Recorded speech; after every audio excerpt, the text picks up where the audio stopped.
So, Senior Director of Analytics Growth, Marketing, and Consumer Insights, right? That's a mouthful. What does that all mean? All that means is that I help AccuWeather Digital make sure we make data-driven decisions across all our digital properties, right? Whether it's measuring users that are on our devices, mobile apps, Alexa, web, growth marketing, inbound marketing campaigns, consumer insights, that's the qual part, right? So I have the quant part, the qual part, as well as the pleasure of measuring inbound campaigns.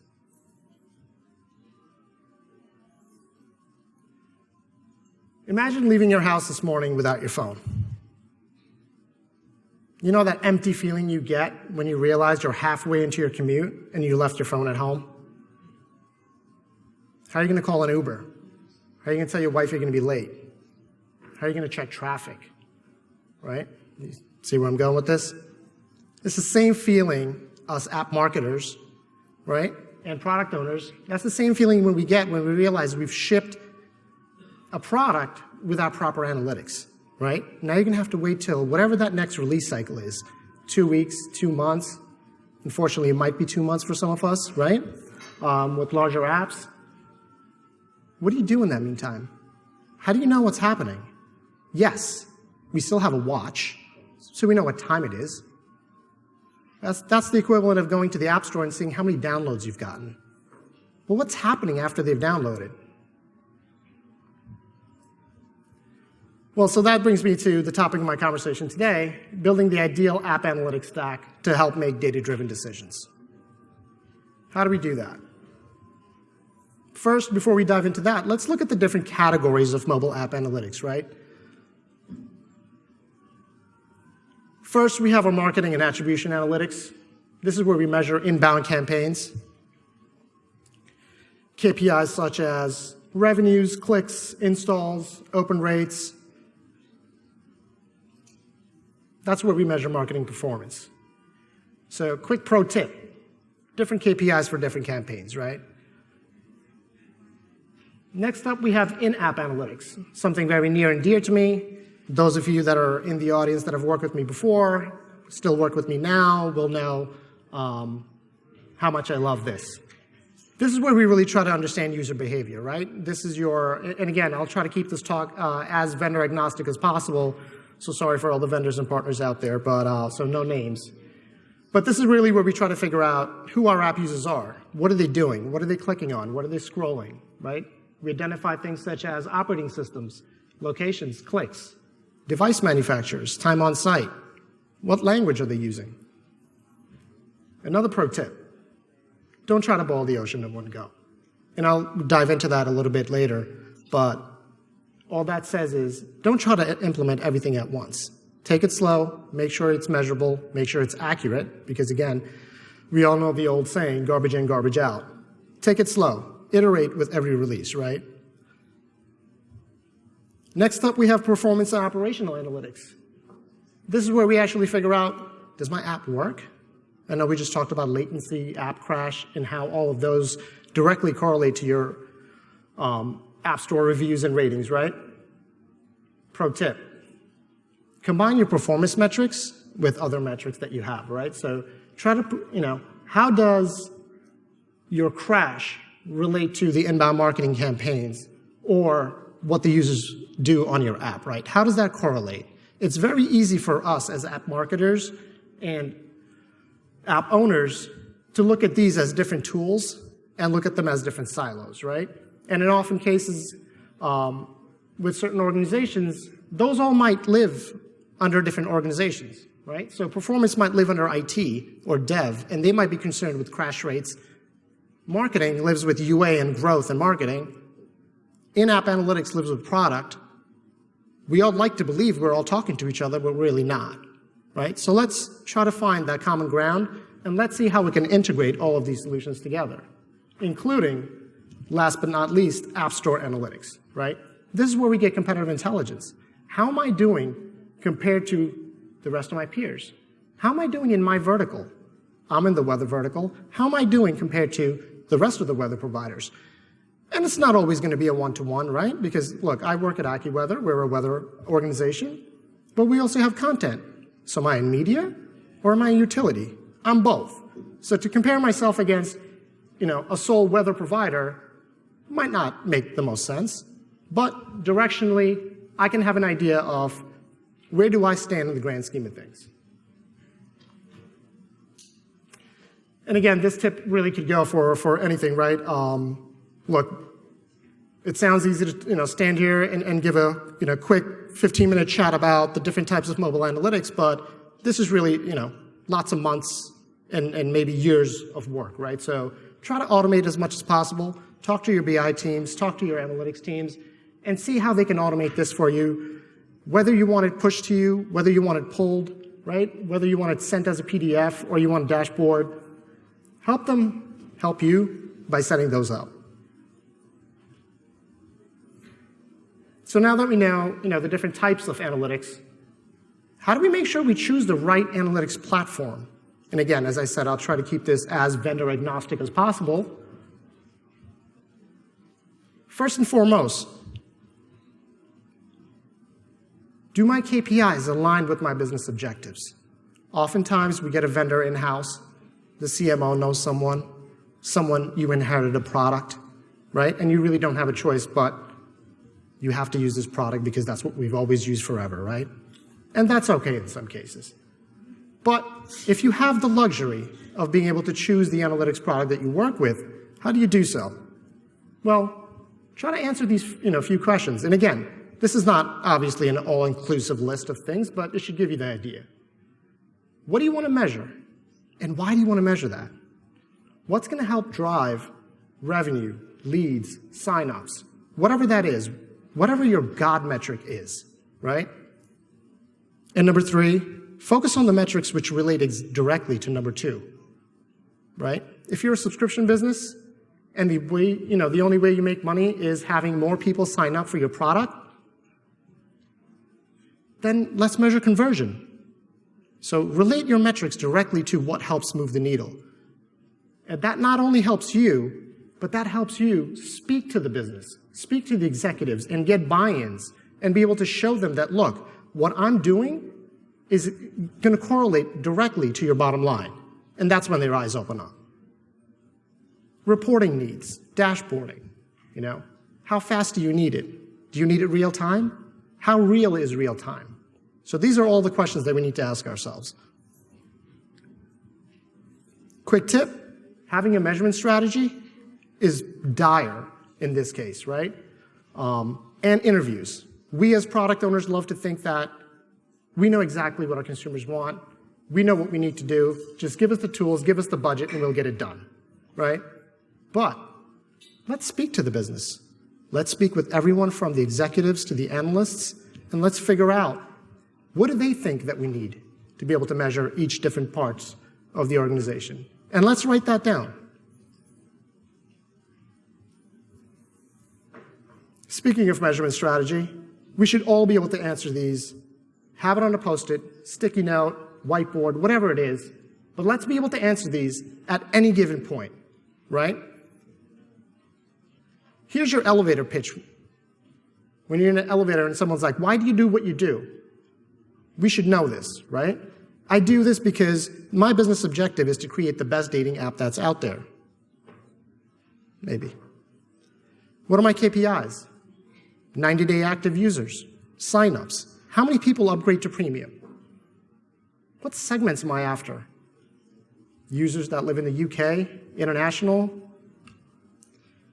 What campaigns do I really want to focus on? Is it preloads? Is it search? Organic? People that translate from freemium to premium members. And the most important, what are my goals and outcomes? What am I going to measure myself against, right? I know this whole talk is about measurement and how to do so, but again, relating back to the KPIs and the business goals, how am I going to measure myself? How do I know that I'm doing good, or am I doing okay?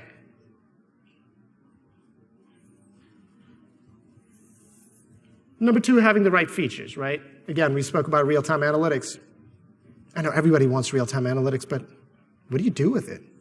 Do we really need real-time analytics? Are you really going to take an action if you knew that this minute your conversion was down 0.2%?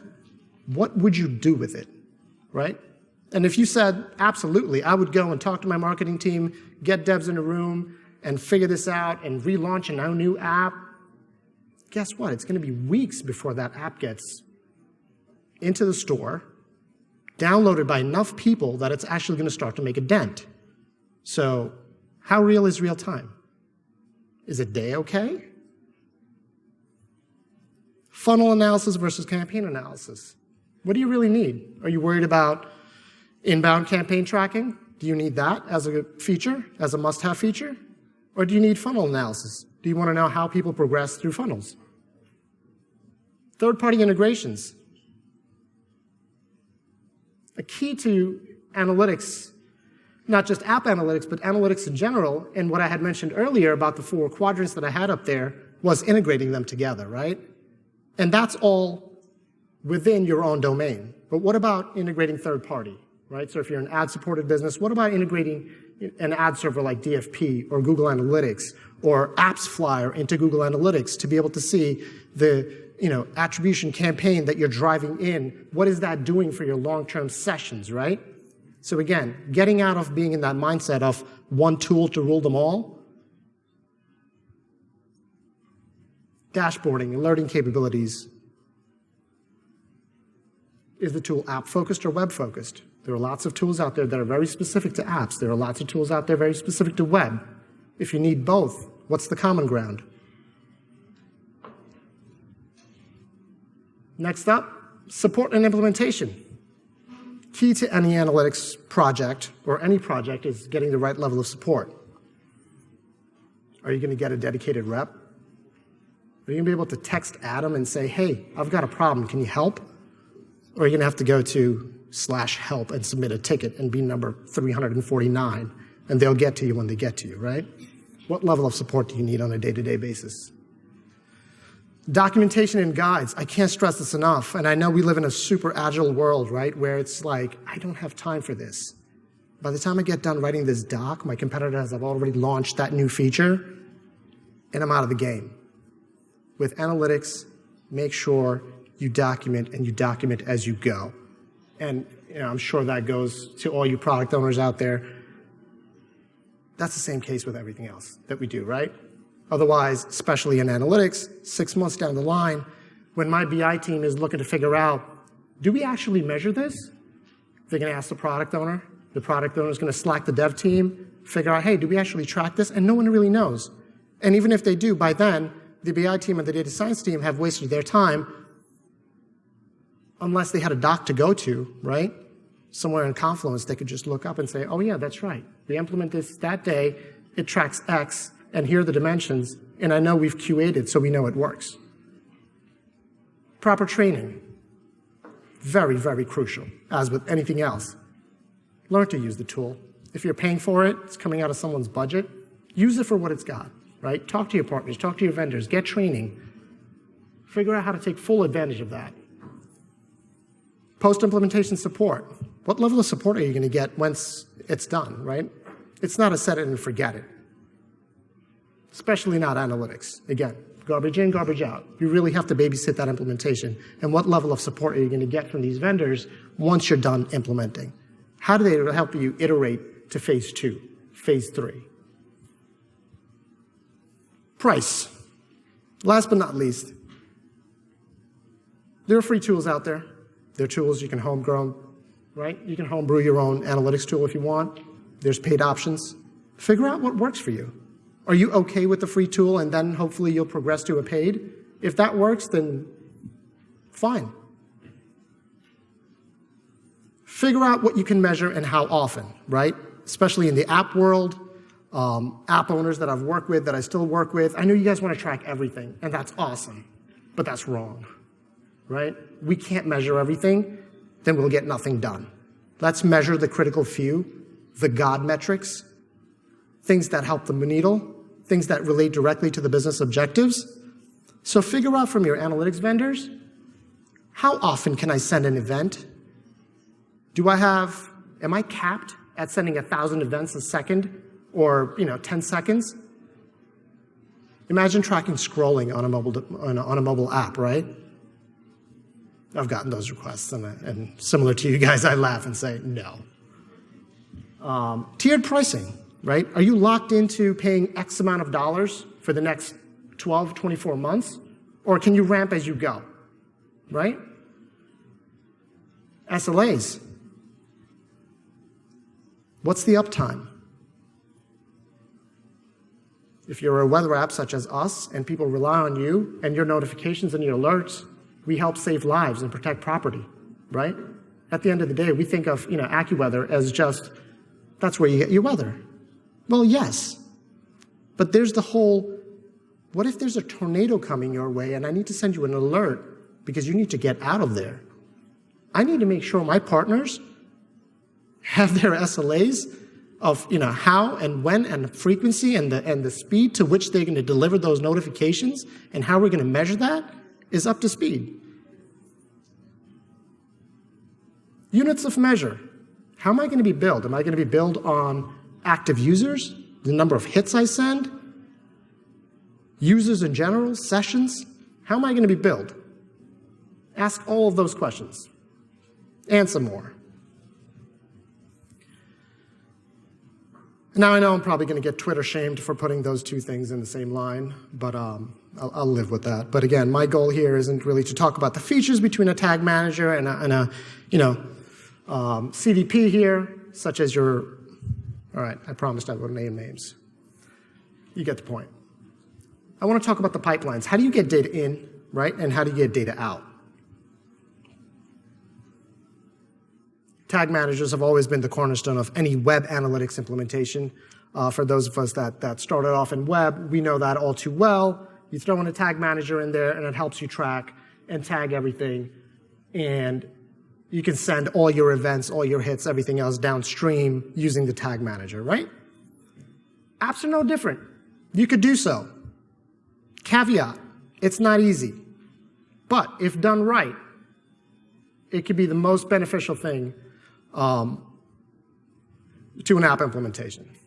One, no app updates required if you actually want to add events, send events downstream, right? You don't have to wait for your next release.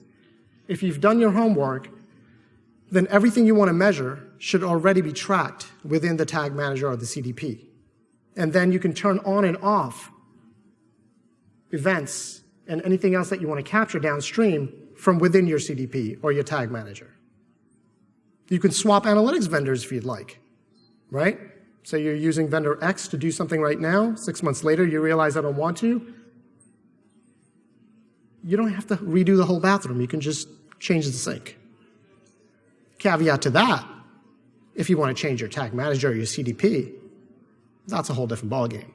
But CDPs and tag managers give you the flexibility to swap analytics vendors and other tools that you have integrated within in and out rather fast. And I know it's not on there, but, well, code once and reuse, right? So most of us, when we're speaking to our developers, we don't have to talk to them about 3 or 4 different SDKs. We can just talk to them about that one SDK, which is the CDP or the tag manager, and just have one speak, rather than saying, do this for vendor X, track that and send that to vendor Y. Let's just have one single conversation and one documentation that says, this is how you measure things for my tag manager or my CDP, and me as the product owner or the analytics team will go and choose to see where we send this downstream.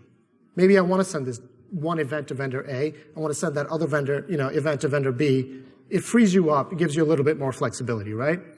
And again, I spoke about this earlier, which is flexibility to turn on and off downstream services.